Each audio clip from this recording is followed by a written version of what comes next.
Yes, good morning, ladies and gentlemen. Sam here, live on United People's TV on a grim and grey Thursday morning. Welcome to the English weather for the next, I don't know how many months. But how are you all doing? I know how you're doing. You're pretty frustrated about Manchester United at the moment, as we all are. But football is going to be back in just over 48 hours. Manchester United facing Watford, and Ole Gunnar Solskjaer will be in the dugout.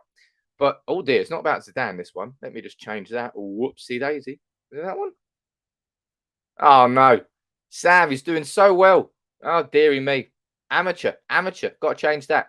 But how are you all doing this morning? Oh dear, I'm just gonna have to leave that one up then. Oh dear, Sam. How annoying. How annoying. I've embarrassed myself. I'm going to try and do this whilst I'm live on the stream with you. So I'm going to be speaking about these latest reports coming from the Athletic. They're very, really quite important, and that's why I wanted to run through them with you this morning. We've been waiting for big updates on what's going on with Ole Gunnar Solskjaer, what's going on with his future, what's going on in behind the scenes with the board and the board planning for the future. It's the contingency plans that I wanted to see Manchester United actually doing, properly, rather than simply waiting for this situation. But lo and behold, Manchester United didn't do that. Boom. There we go. Let's pretend that never happened, all right? Thomas, this morning, I can see you, by the way. I'm sorry to ignore you there. I saw you join as a member before the stream. Good morning to you. Let's pretend the first minute of this stream didn't happen there. But Thomas, lovely to have you on board. Welcome here. Now, let's talk here about Manchester United and the planning that's happening behind the scenes. I'm going to be running through the Athletics mailbag that Laurie Whitwell has run through. An article that's come out this morning with key information inside there. And what I can tell from it, really, is that while things are openly from Manchester United, we're not really doing much. I'll be completely honest. We're not really doing much in terms of what's coming next. We are quietly having these conversations. I'm sorry if I'm a little bit confused now, because that goddamn thing on the screen really, really threw me off. How annoying. I thought, normally I'm good at this. Normally I'm good. I've got to do one more change and then we're ready to go. As always, throughout this entire stream, you let me know what your opinions are throughout the entire stream in the comments. I'll try and engage with that as much as possible. But this is an important update. Whilst we get past this lack of professionalism by getting the on-screen graphics wrong, I suppose it's what happens when you're live and you're doing it all yourself. Sometimes these things can go wrong. That's just poor for me, though. 1, 2, 3, nearly finished. Boom.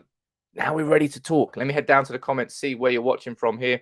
Malenga, you're saying, I hope it's true. Ma, you're watching. Good morning to you. Nice to see you there. Fat, good morning to you as well. Kieran, good morning to you. Lots of you watching from all around the world, as always.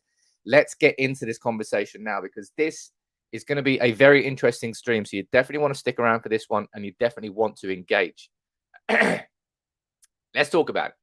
Let's head over to the mailbag. So the mailbag is when readers of The Athletic send in questions to the writers.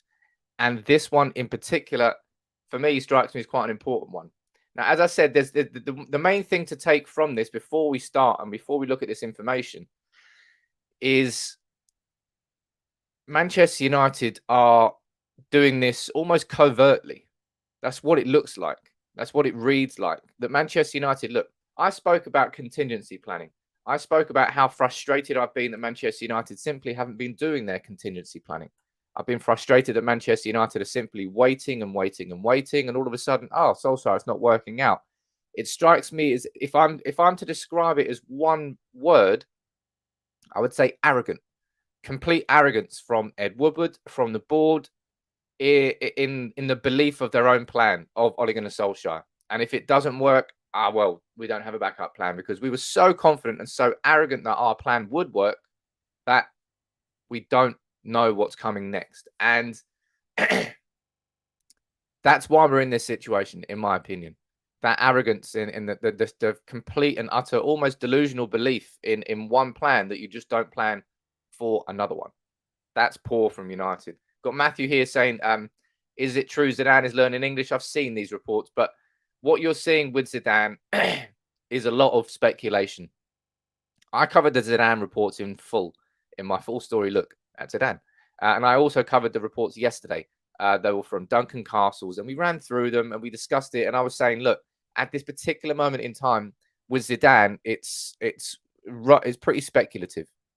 Pretty speculative. The only sort of real information that we've had on Zidane was from Julian Arons, and that was back after the Liverpool game, and that was that he wasn't interested in the job.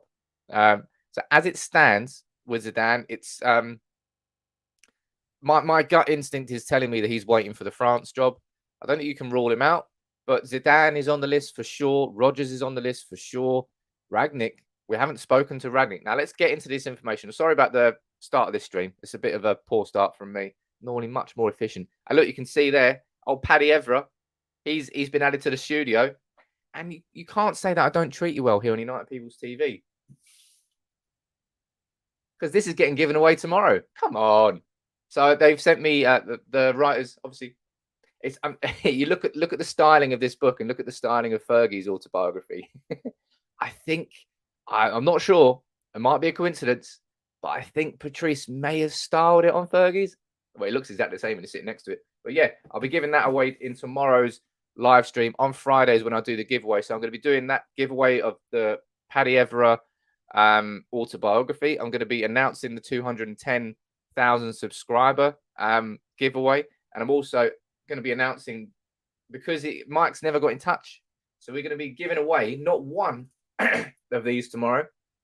We're going to be giving away 2. So you're going to be like 4 giveaways on tomorrow's live stream. So if you don't join in that one, you're mad. But if you haven't already become a member on YouTube or Facebook, on YouTube, hit the join button. And on Facebook, hit the support now button. There's links in the descriptions of both videos. And there's also little buttons on both platforms. It's your way of supporting the channel. It's also your way of entering these great giveaways. I'm too good to you. I'm not too good to you.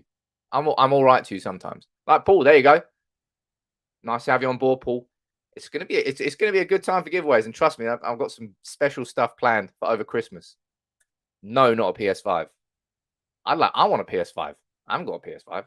Anyway, we've had a right waffle at the start of this stream. I'm not normally like this, am I?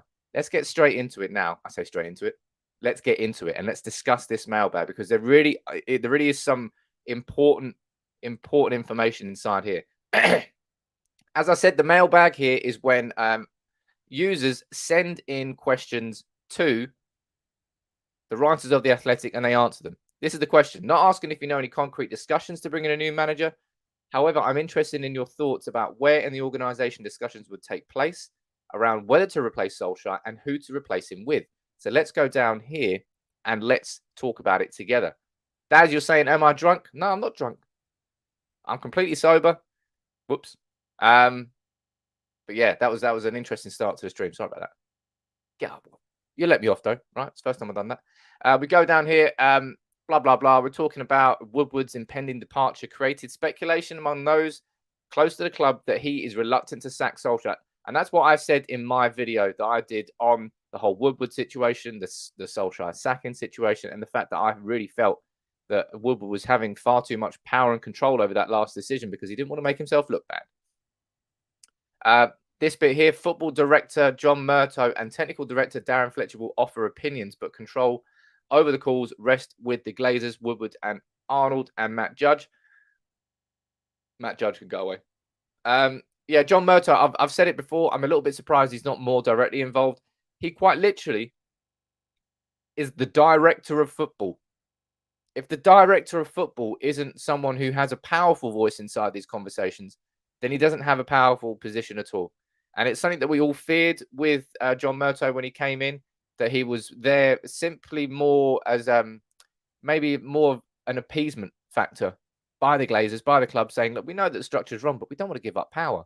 So let's just put someone like John Murtough in, an internal appointment, and therefore we don't really have to lose any power. Unfortunately, that's what it's really sounding like with John Murtough, with this whole Solskjaer situation that's going on.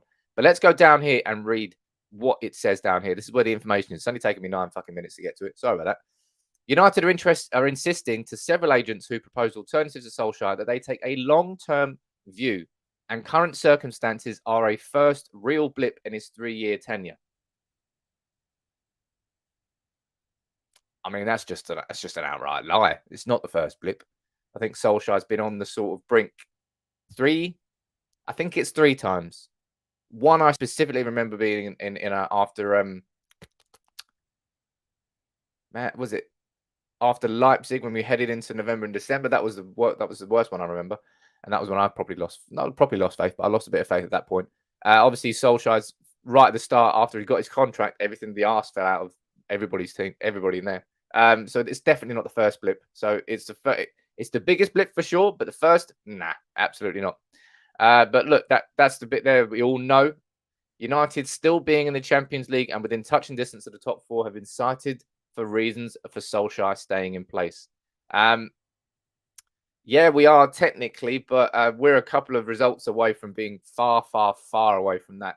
We're 9 points, I believe we're 9 points off Chelsea now going into the game. Obviously, Liverpool playing Arsenal, which will help United in the sense that if we can beat Watford, we'll gain points on maybe one, maybe both of the teams above us. But that's not guaranteed in any way, shape, or form.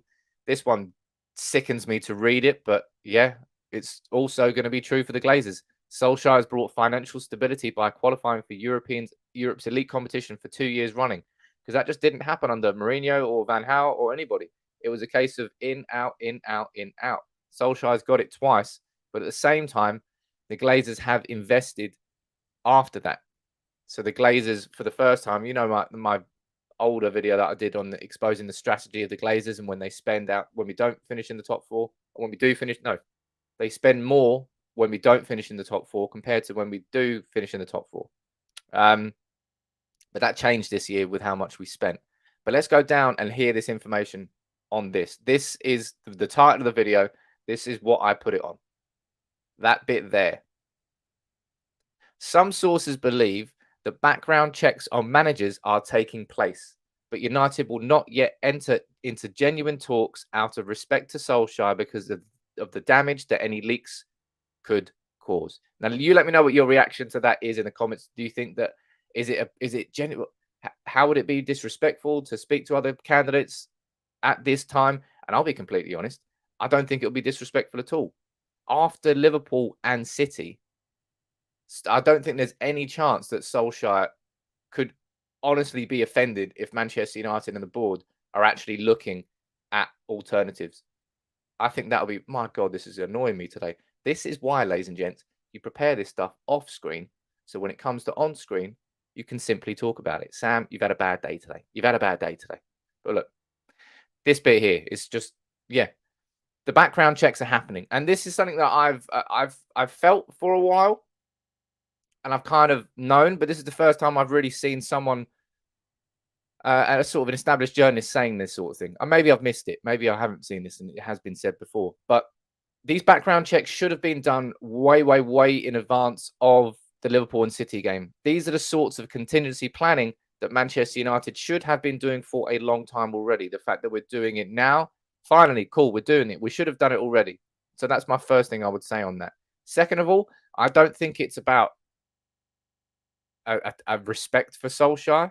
This is about a respect for Manchester United as a football club. Hell, if you want to come in from the Glazers' point of view, it's about Manchester United as a business. It will be you have to have these talks. It's not out of respect for Solskjaer. Come on, man. And that's exactly why my point flipped after Liverpool and City. It was after Liverpool that I said, look, Solskjaer needs to be sacked. And it was after City in the 2-week international break that I proactively started to do a video series looking at other managers because I knew that the club would be doing it behind the scenes. I might be doing it more publicly because I've got this channel that we've built together, this community that we've built, and we're having the conversations. But these conversations have been had inside that board.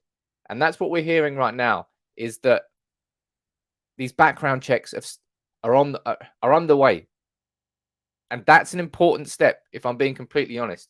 Because look, if you look at everything that's happened in the last couple of weeks, like there's been leaks galore, whether they're leaks galore or whether they're the angles of where the stories have come from, we don't quite know. But there's been so much said about Brendan Rodgers. There's been plenty said about Ralph Ragnick, which I'll get into next. There's been plenty speculated about Erik ten Hag. I would say the strongest links have been with Brendan Rodgers in terms of him replacing Ole Gunnar Solskjaer. Even if all of us, not all of us, a lot of us would love to have Erik ten Hag come in next. That still remains speculation at this particular moment in time. If a lot of you want Zidane, to come in next, that at this particular moment in time remains speculative. Both of them. Brendan Rodgers, out of all of them, the links seem the strongest. And that's just my personal opinion on what I've been reading, because, I do this every single, this is my job. I do follow everything. But these background checks, let me know what you think about this in the comments. I'm going down here. Jonathan, you're saying all they're doing is compiling a shortlist to seeing who's interested and when they would be available. And that's probably it. Well, Jonathan, that is better than nothing, right? That is better than nothing. And at this point, I don't know. You've got to try and, it's almost like we've got to try and take small victories because of how poorly run our club is, to actually hear something like this, which is part of what we should have done a long time ago. But it's good to at least see that. Deborah, watching from Malaga in Spain. Great chat. Thank you, mods. I'm watching as a concerned neutral. The Premier League absolutely needs a firing on all cylinders. United. Well, yeah, we do. Deborah, welcome. Nice to see you on board. Watching from Malaga. Keely, you're saying it's not disrespectful to Solskjaer at all. Ole's being the disrespectful one with his treatment of certain players like Van der Beek, Sancho, and Telles. I'm going to be getting onto that as well. This is, as I said, it's going to be a really good. I encourage you to stick around for this video because there's some really good snippets of information throughout all of this. We're going to be speaking about Ragnick next. We're going to be speaking about the players who have been isolated and frozen out by Solskjaer. We're going to be speaking about lots and the Glazers and Woodward. There's plenty. Phil, you're saying, how can Zidane be considered? He has managed one club. We need experience. Phil, the fact of the matter is he may have managed one club, but he managed, I would argue, probably the hardest club to manage in the world. Well, certainly the least rewarding, the most unforgiving. Real Madrid's an absolute toxic environment, but I mean, he got back-to-back Champions Leagues. He's got titles. He nearly won back-to-back titles in his second year. He may have only been at one club, but he went into the deep end and he swam, and that's why. We've got Bilal watching from France. Bonjour, ça va? Every French media says Zidane only wants the France national team. Bilal, that is exactly what we have been seeing the entire way through. As I said in my full story look at Zidane, that was the premise of those reports, all saying that. What we're seeing now is that Zidane would maybe prefer to wait until the summer before going into any position. As I said, Zidane, Ten Hag, speculative reports. Rodgers, whether you like Rodgers or not, whether you think Rodgers is the main candidate and should be considered for the job, the links seem the strongest at the moment. Now, I don't know why that is. But that's what my gut instinct is telling me at this particular moment in time. Avi, you're saying Real Madrid hold the standard high. That's exactly the kind of person we want, but I'm not sure he would come to England. I personally don't think that Zidane will come in. I can't rule it out, and I don't think you can rule him out as a candidate. Even if he's only been at Real Madrid and he's only done it at one club, you can't rule it out. It'll be foolish and arrogant to simply rule out Zidane as an option. In the same way that it will be foolish and arrogant of me to rule out Rodgers, even if I didn't want Rodgers. I wouldn't do that, not at this particular moment in time. Let's head back to this article and let's continue reading. Some reports have surfaced, blah, blah, blah. United were quick to shut down the Conte. It's amazing how quick United moved to quieten those Conte rumours. They haven't really done anything else, haven't they? There's been a similar rebuttal to the noise around Zidane, who is said to be disinterested to the move. Brendan Rodgers has admirers at the club, but that has not turned into anything more significant. Look, Murtough and Fletcher do not have the same level of autonomy over matters. You look at the sporting director, Stuart Webber, and how Dean Smith came in to make Norwich. They got rid of Daniel Farku. Then they got in Dean Smith all within the space of a week or two. They knew what they needed to do, and they did it. They acted quite decisively, very decisively, I would argue. And now I think Norwich are in a stronger position for it. United wanted that with, and a lot of us wanted that with Solskjaer and replacement. It hasn't happened. That's because of the board being disunited on, they just can't make a decision on who they want next. Fergie, that mentions Pochettino, but that's nothing there. But yeah, that's the important bit there. Background checks on managers are taking place, but United will not yet enter into. I mean, I find that a bit staggering. It's all about, what's your priority, man? What's your priority? What, not offending Solskjaer? Offending Solskjaer? I don't think Solskjaer would have any right to be at this moment in time. And I talk about the respect.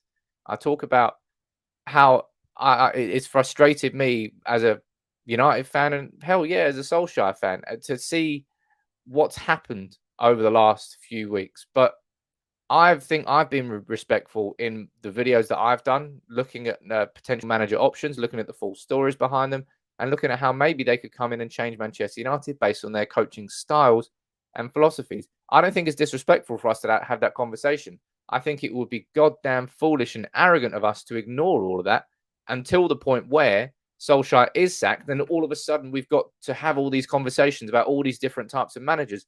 That's called reactive. That's not proactive. So what we've done now on United People's TV over the last couple of weeks is we've been a bit proactive.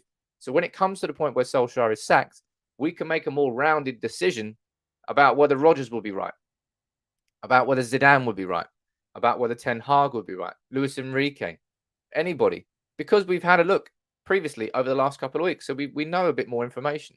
That's the difference between reactive and proactive. And some people can't be saying, Sam, why do you keep doing these videos on Solskjaer being sacked? You know, just wait until it's done. I don't want to just be reactive. I want to try and think a step ahead. And I wish that Manchester United, as a football club, had that same approach. It's how you have to approach everything in life, man. Because if you don't get ahead of the train, it's going to catch up to you at some point. And then you end up with like, fuck. And then you rush in and you don't know what you're doing.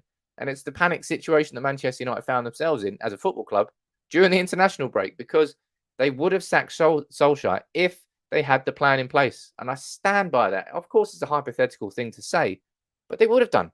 If they knew what was next, they would have done it. Alternatively, as I've said during the international break as well in a separate video, maybe Woodward is really sort of basically hiding the bullets, just running around hiding them and not letting anybody else pull the gun, because Joel Glazer is the one that will pull the trigger.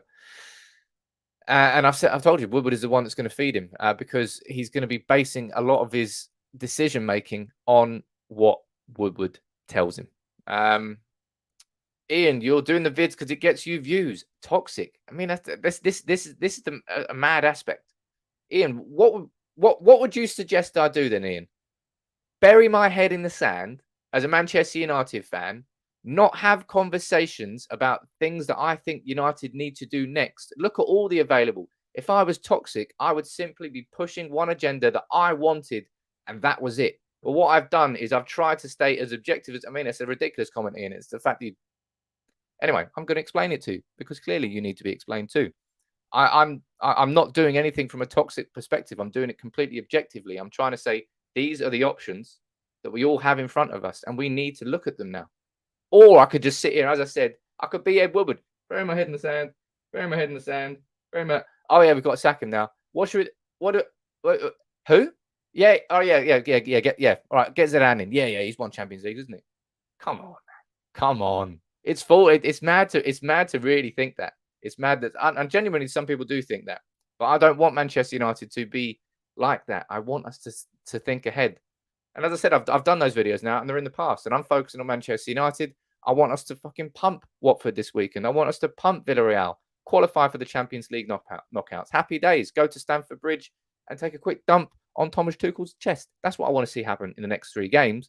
But for the last couple of weeks, it's always been about let's look forward and look ahead. And for me, hearing that at the very goddamn least, that Manchester United are doing background checks, I've got to take that as a small victory, because the club haven't really been doing anything. They've been keeping it quite close to their chest and resisting pressure to sack Solskjaer. Well, it is what it is, right? I don't want to have to. No, I don't have to explain myself, but I like explaining myself, because I like to turn people's opinions around. Simple as that. That's why I do it. Let's go here and let's head back to the article from Laurie Whitwell, and let's discuss it in a bit more detail. And let's see what the next question was. Could you tell us if there has been any communication with Ralph Rangnick? Now, you'll remember my toxic video that I did on Ralph Ragnick. 2 toxic videos actually on the full story behind all the Ragnick rumors, and I took a look at Ragnick's actual coaching style and philosophy. Really goddamn interesting to do that research. And I'll tell you what, I was mega impressed by him as an individual and how he speaks, how he clearly understands the game from loads of different perspectives, and how he's got a hell of a CV to him. Not just working as a manager in like 7 or 8 Bundesliga clubs, but also working in different sporting and global sporting and communications director roles inside Salzburg and Leipzig and now at Lokomotiv Moscow. He is a very astute and experienced man. And yeah, I was impressed. But have Manchester United been in contact with Ragnick? Let's see what the answer was.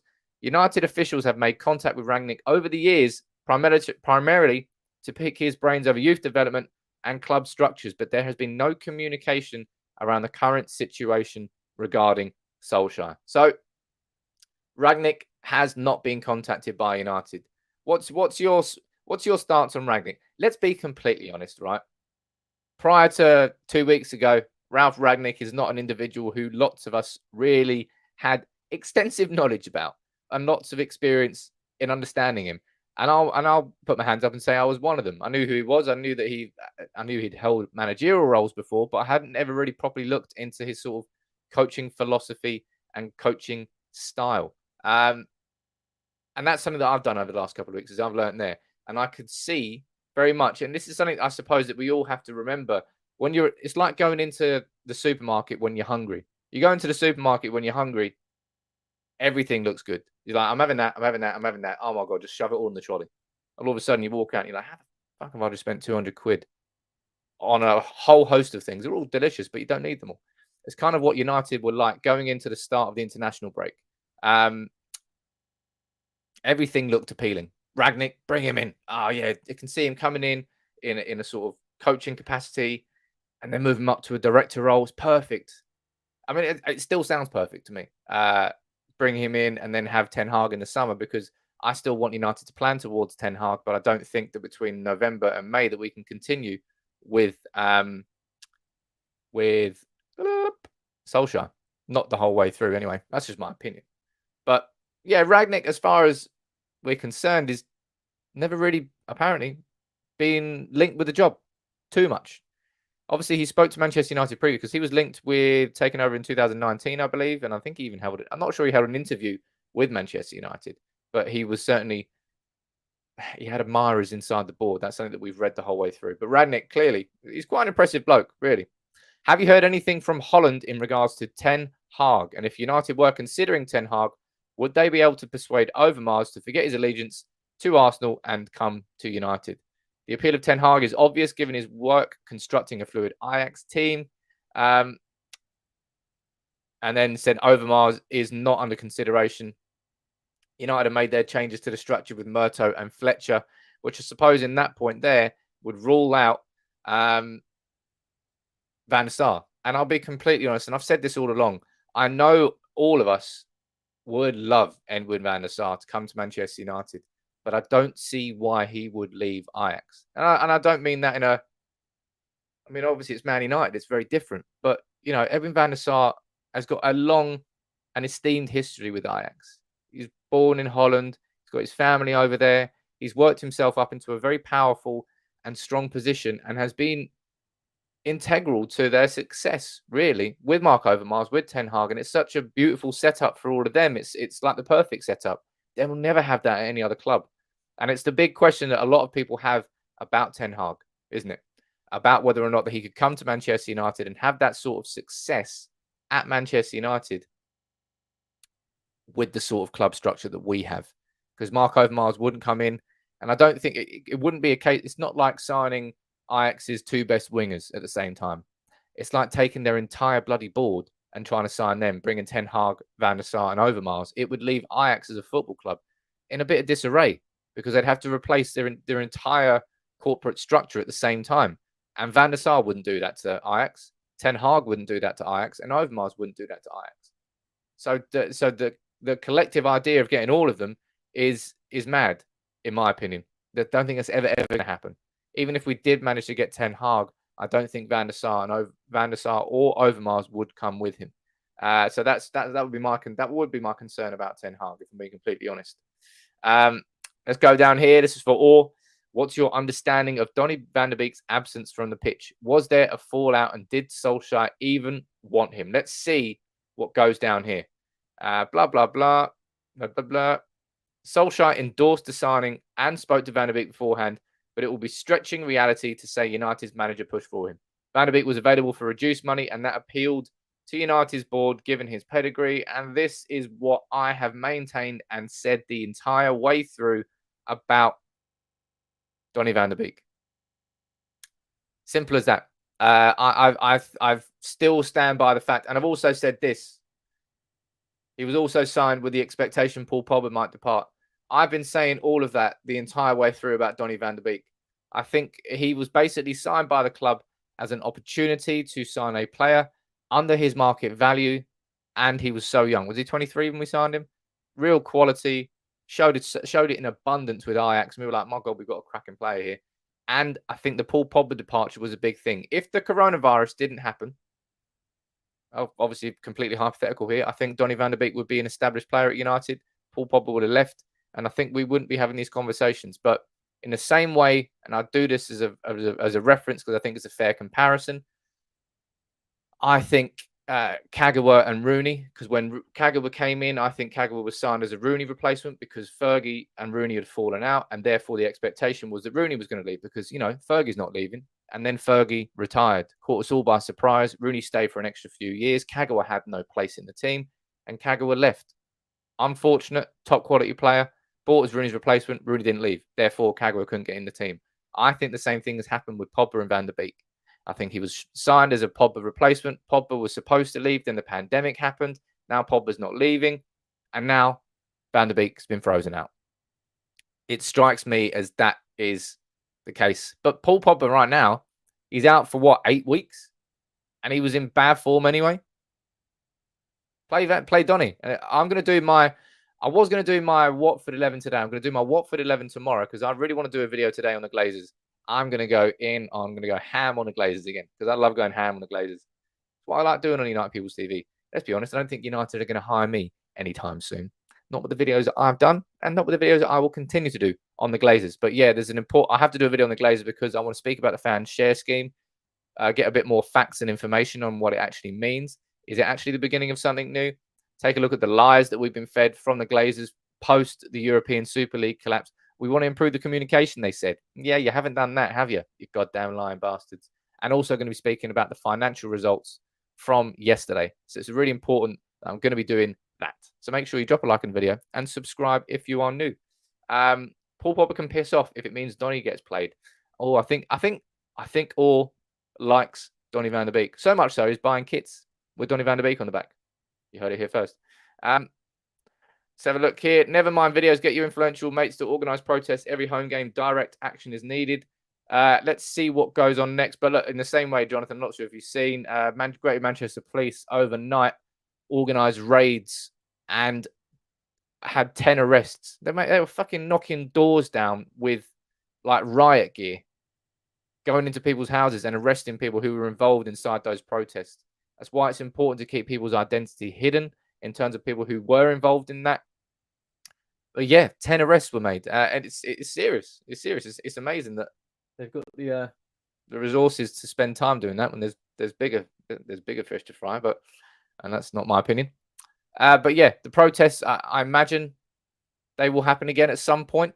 But it's very, very, very difficult to organise, and that's why I was so angry with the protest that happened like the other Saturday in an international break at Old Trafford when there's no match day. It was obvious that that protest wouldn't lead to anything, and that it was effective. In my opinion, it was done as a self-serving protest against the manager, conveniently wrapped up in a Glazers out protest with like 40 people turning up. And I called it out. Some people got angry with me doing that.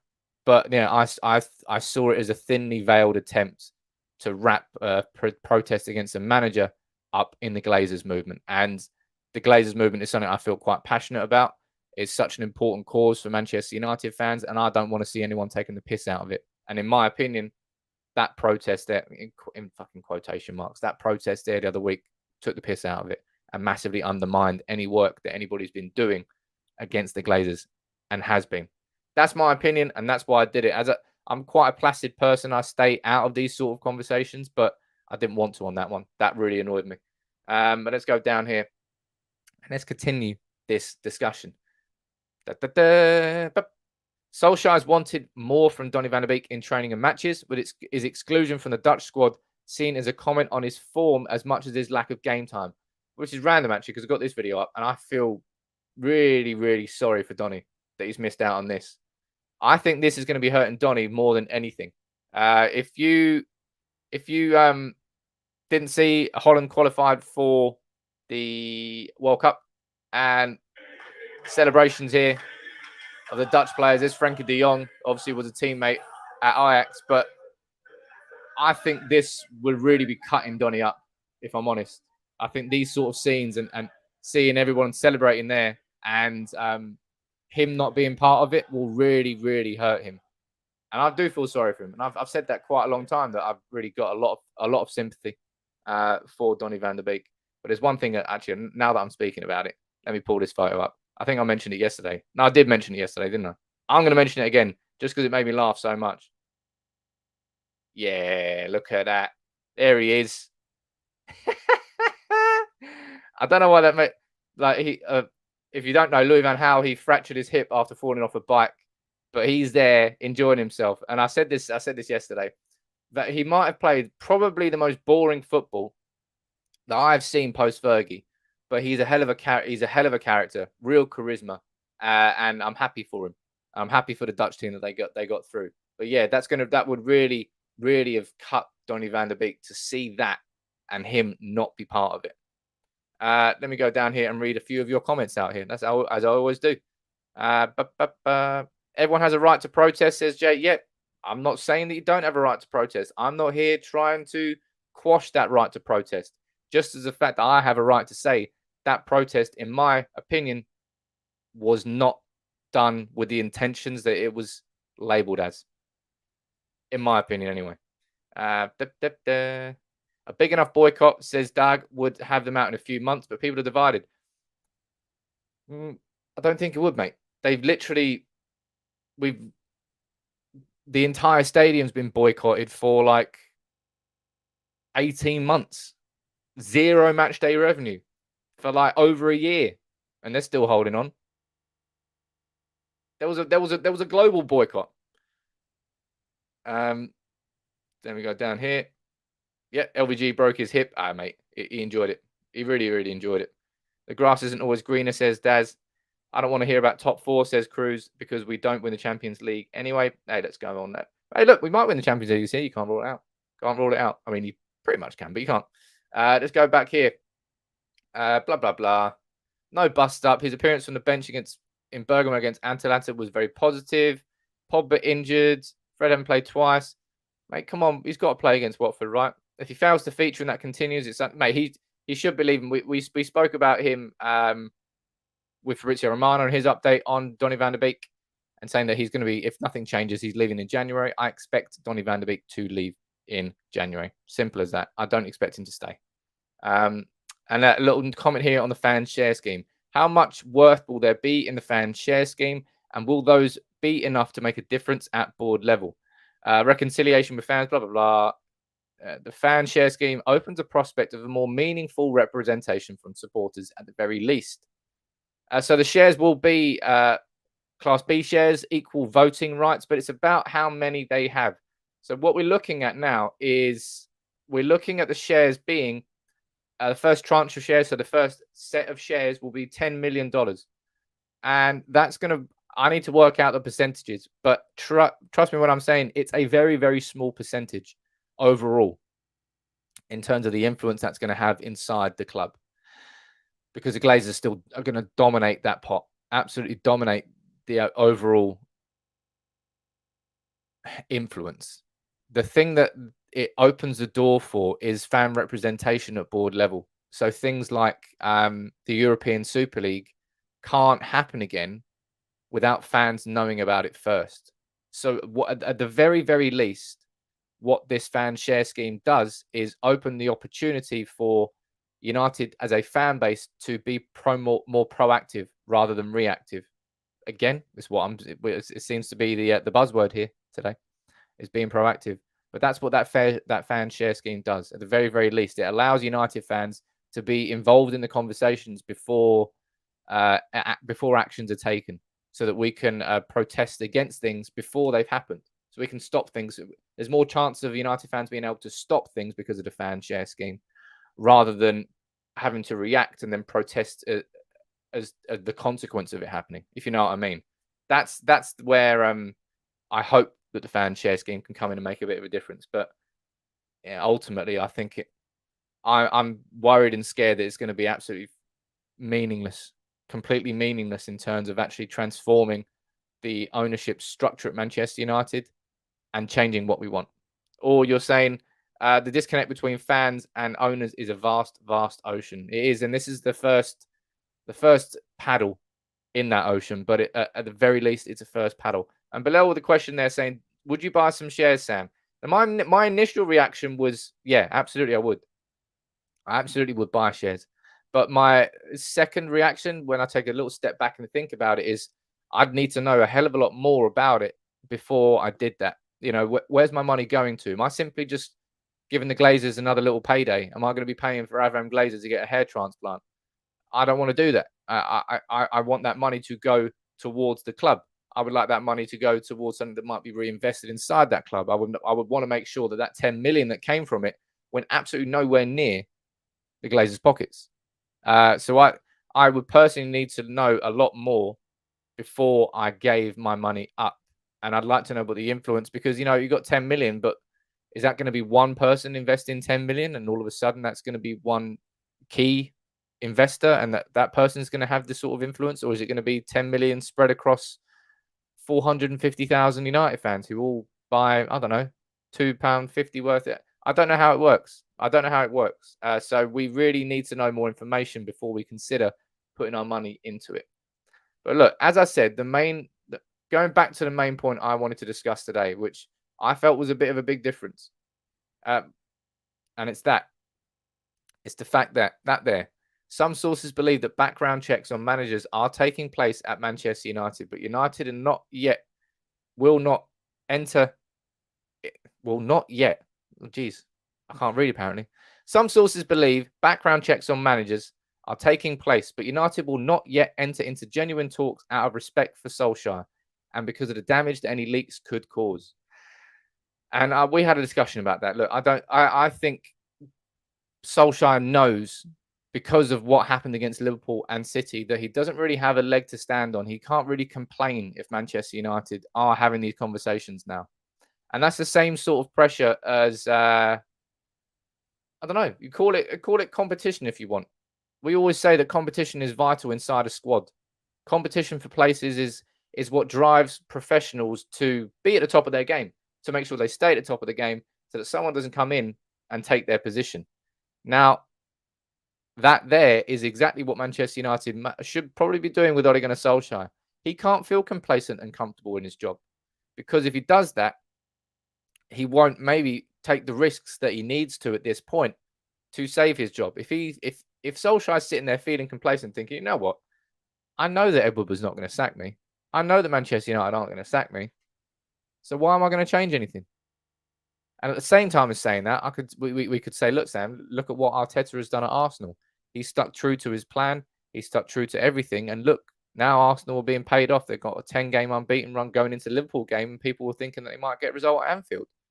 Cool. That's one way of arguing against it. But I don't know. I find the way that we have dealt, and I'm going to have to do a video on this in the goodness of time further down the line, but the way that we have dealt with this situation post-Liverpool, post-City, with Ole Gunnar Solskjaer has been shambolic. Shambolic. The way that we have done and operated here as a football club is just... it's almost a new low for United. I didn't think they could get any lower in terms of the footballing operations, but it's been an absolute catastrophe. And we all know that Solskjaer is now in control of a divided dressing room, underneath a divided board who doesn't know whether to keep him or sack him, and above a fan base which is completely divided. There's just division everywhere, and it's come through the lack of decisions that have happened inside our club. It is what it is. I'll go down to the comments here. I'll read a few more of your comments out. Look, if you want to support the channel, fire in your super chats now and with your questions in, and I'll read them out. And also, before I do go down to the comments for the last few minutes, make sure you join as a member. We're giving 2 of these away. Not 1, 2 of these away tomorrow, and 1 every single week in the build-up to Christmas here on United People's TV. I might even do a nice big Christmas giveaway as well.